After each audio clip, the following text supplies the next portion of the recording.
Something's going to happen to earth. We're not told exactly, but there's going to be a purging, cleansing. Peter talks about a consuming fire. John talks about this devastating earthquake where everything is shaken. Creation is undone.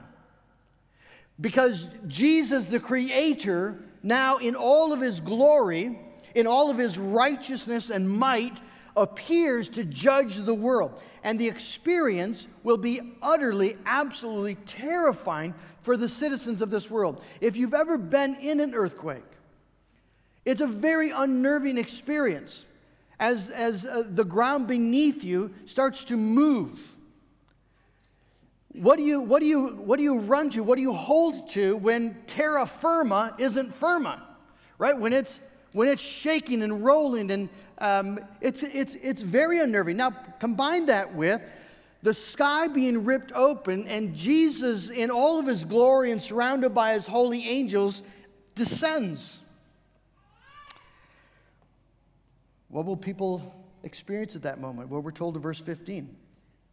Then the kings of the earth and the great ones and the generals and the rich and the powerful and everyone, slave and free, hid themselves in the caves and among the rocks of the mountains, calling to the mountains and rocks, fall on us and hide us from the face of Him who is seated on the throne and from the wrath of the Lamb. For the great day of their wrath has come, and who can stand?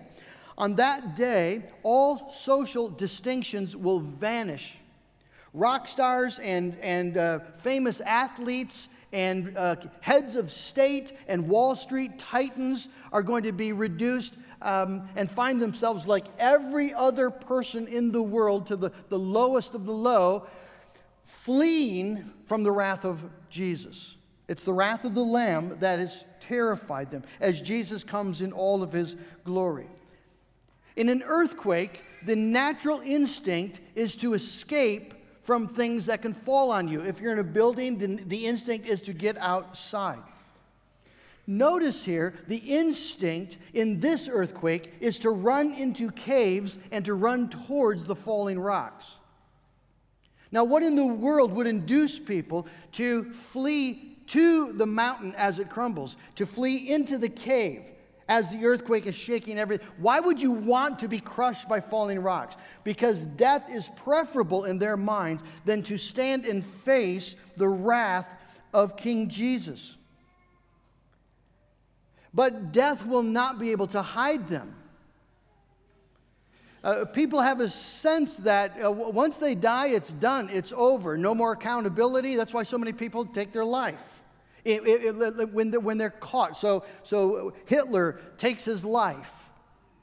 That way he escapes accountability for the incredible suffering he's brought on the world. Well, no, not at all. Death is no hiding place. Not from the wrath of the Lamb. The dead will be raised and stand in the judgment day. And there's a question that arises out of this terror. The question is, who can stand, who can face the awesome, overwhelming, terrifying face of Jesus as He comes in His justice and righteousness when the sky is falling and the mountains are being removed? Who can stand on that day, the great day of wrath? It might be a question that you've asked yourself. I hope you've asked yourself this. Can I stand on that day? Then I looked, and behold, on Mount Zion stood the Lamb, and with Him 144,000 who had His name and His Father's name written on their foreheads. In other words, God writes the name of Jesus, and He writes His own name on the forehead. Now again, this is figurative, not literal, but those who belong to Christ by the electing purpose of God, Jesus puts His name on them, signifying that they belong to Him. They're His own possession. But not only do they belong to Him, they are sovereignly protected by Him. Behold, a great multitude no one could number from every nation, all tribes and peoples and languages, standing before the throne and before the Lamb, clothed in white robes and palm branches in their hands. I want you to notice the posture. So He sees the elect of God, the church of Jesus, from all times and all nations. And notice what they're doing. They're standing. They're standing. Exactly what the world had wondered. Who could possibly stand? It's a rhetorical question. No one could stand.